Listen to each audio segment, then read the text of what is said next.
Não importa onde você vive e como você consome informações, é quase impossível você não ter se deparado com o caso P. Diddy. E relacionando com o nosso conteúdo, que é K-pop, muito se discutiu na internet sobre a indústria do K-pop, pois não à toa é muito comentado sobre o ambiente tóxico que ela proporciona para suas celebridades e como a liberdade desses mesmos idols são cerceadas. E sim, surgiram vídeos de pessoas comparando essa situação de Hollywood com os casos relacionados dentro desse universo. Então surge sim a necessidade de discutir. O K-pop não tem escândalos como o do P. Diddy? Vamos tentar entender isso nesse vídeo. Eu sou Samuel TK, do Namekusei, e a gente vai discutir sobre isso agora, nesse vídeo.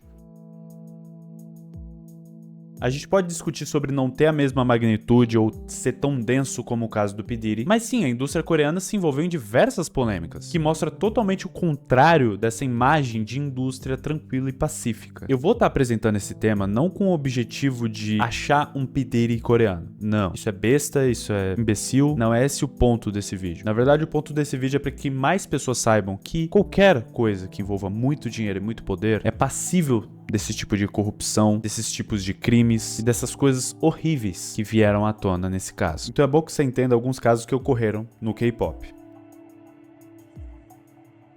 Talvez um dos casos de maior repercussão até agora no K-pop. Ele teve início no dia 24 de novembro de 2018, na boate de mesmo nome. Uma mulher foi vítima de assédio e um homem tentou ajudar e acabou sendo espancado por pessoas que trabalhavam no clube. Parece um pouco confuso, mas eu vou explicar pra vocês baseado no documentário da BBC. Voltando um pouco no tempo, tudo começa em 2016, quando a jornalista Park Hyo-sil publicou um texto que mostrava que o cantor JJY, ou Jang Jun-young, estava fazendo mocha com a sua então namorada. Mocha significa utilizar câmeras escondidas para gravar atos, na maior parte das vezes, sexuais. O caso acabou tendo desfecho colocando a mídia e a jornalista Park como vilões da história, por querer que o cantor entregasse o seu celular para a polícia. Contudo, mesmo não entregando para a polícia, precisava ocorrer uma análise desse celular. Na época, por ter medo de que eles recuperassem os dados do celular, o JJY solicitou a uma empresa privada que então comprovou que não tinha nenhum mocha. Até então. A jornalista Park viveu anos em meio a ódio vindo de fãs e internautas que defendiam o JJY. Mas felizmente, meses após o caso, Kang Kyung-yoon recebeu uma quantidade enorme de dados do JJY de uma fonte anônima, mostrando que a denúncia da jornalista Park era só o começo de um bagulho muito mais absurdo. A situação do mocha com a namorada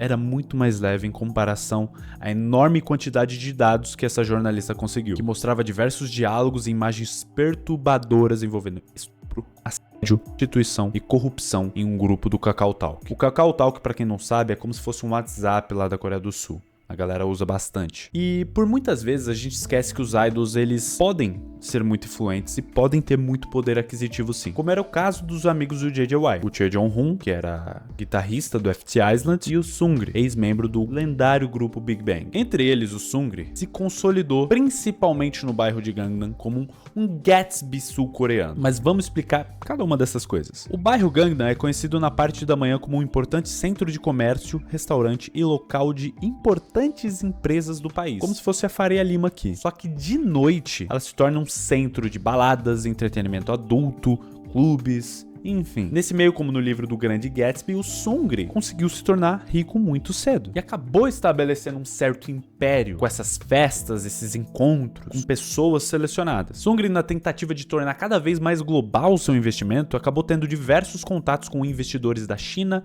Taiwan e Japão, que percebiam sua relevância na Coreia por suas festas, fator que levou a criar em 2018 o clube Burning Sun. Tá, nessa parte do caso a gente precisa dar uma volta. Os dados que tinham no celular do JJY vão até 2016. Então é importante notar que os diversos vídeos de assédio, prostituição e estupro, junto com conversas perturbadoras que eles tinham naquele grupo, se mantiveram durante longos 3 anos. E no caso do clube, o que aconteceu para virar um centro de polêmicas? Haviam vários depoimentos de pessoas que trabalharam e de mulheres que foram até a balada, mostrando que era recorrente o uso de remédio GHB nas bebidas das mulheres por funcionários do clube. Fizeram essas denúncias diversas vezes. Os clientes VIPs, que seriam tanto investidores de Seungri como poderosos da Coreia, escolhiam suas vítimas e os funcionários da Burning Sun sedavam e levavam essas mulheres apagadas para sofrerem o que vocês muito bem devem imaginar. Essa história não parecia ter fim, mas com uma falha milagrosa dos seguranças da balada, que agrediram um homem que chegou a proteger uma mulher na saída do estabelecimento, e isso levou com que a polícia começasse a suspeitar do que estava acontecendo na Burning Sun, porque cada vez mais esse estabelecimento tinha algum podre envolvido. Tudo parecia indicar como a Burning Sun era um centro tanto de estupro como de prostituição, mas ainda não tinha um culpado ou provas que colocavam Sungri contra a parede. Isso devido à ajuda interna da polícia de Gangnam, que corruptamente absolvia e escondia o que acontecia. E Kang já tinha isso em mente porque aconteceu lá no caso Mouka, com as conversas que tinham até 2016 lá do JJY. Mas como identificar esse policial corrupto? E assim, por mais absurdo que esse assunto já seja, existiu uma figura responsável por ajudar a Kang a terminar a matéria e acabar condenando o JJY, o Choi Jong-hoon e o Sungri. Essa pessoa foi a Guhara, foi uma das integrantes do grupo lendário Kara. A Hara, ainda como trainee, era amiga do Choi, o guitarrista do FT Island, o que fez ela ajudar na investigação, solicitando que esse amigo, entre aspas agora, denunciasse quem era esse policial e se entregasse para a polícia. Isso tudo deu início a uma investigação extensa, que conseguiu condenar o JJY por todos esses crimes envolvendo Mouka, estupro, junto com o Choi Jong-hoon, e fez o Sungri ser condenado por principalmente mediação de prostituição para os investidores. Todos os detalhes desse caso, para que você saiba tintim por tintim o que aconteceu, tá nesse documentário da BBC, é muito fácil de encontrar em português e vocês podem checar aqui no YouTube mesmo. Aqui é mais um resumo do que aconteceu para vocês entenderem o quão podre foi essa situação inteira e o quanto isso foi marcante para a gente entender que essa indústria também pode ser podre. No último mês, todo mundo foi pego de surpresa com uma nota repentina da SM Entertainment, dizendo que Moon Tae-il do NCT havia saído do grupo. O motivo que eles deram foi pela acusação de ter cometido um crime sexual. Apesar de recentemente ele ter saído do grupo e ter oficializado sua partida do NCT, o Tae-il havia sido indiciado por participar com mais 2 amigos de um estupro coletivo em junho de 2024. Então já fazia alguns meses, até mesmo que havia tido essa acusação formalmente na delegacia. A pena para esse crime que o Tae-il cometeu pode ser de 7 anos até mesmo a prisão perpétua, por conta da gravidade dessa situação. Até hoje o artista não se pronunciou sobre o ocorrido, e por ser algo recente a gente não sabe que fim vai levar essa história porque ainda tá em julgamento. Então qualquer coisa pode acontecer nesse caso.